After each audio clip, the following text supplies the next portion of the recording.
ल साथीहरु नमस्ते। कोकोलाई भोक लाखा आउनुस् ढेँडो खाम। तरुलको तरकारी पकाएको आज मैले।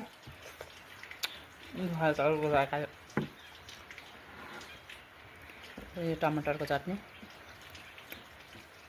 डल्ले खोर्सानी, यस्तो कितरी मिचेर यहाँ ढेँडो खाने जाडोमा घाममा बसेर।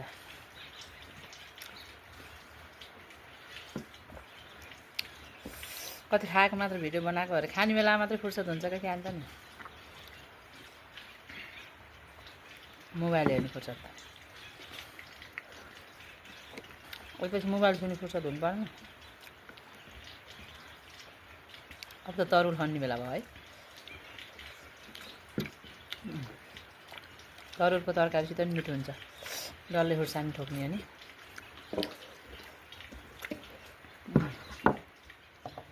मुला टोक्ने,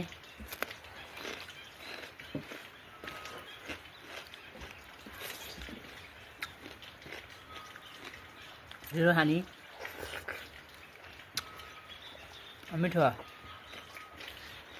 ल साथीहरु नमस्ते। कोकोलाई भोक लाखा आउनुस् ढेँडो खाम।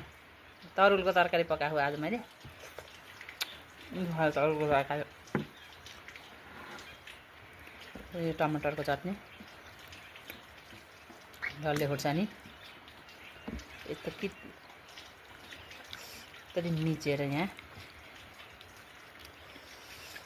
ढेँडो खाने जाडोमा घाममा बसेर।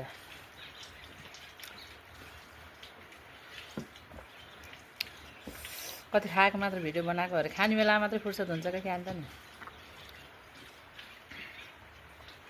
मोबाइल हेर्नु फुर्सद। ओइपछि मोबाइल छुने फुर्सद हुनु पर्ने। अब त तरुल खन्ने बेला भयो है। तरुलको तरकारीसित पनि मिठो हुन्छ। डल्ले खुर्सानी ठोक्ने अनि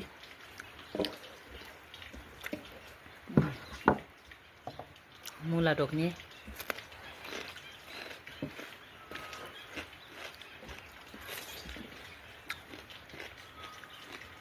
ढिँडो खाने, मिठो।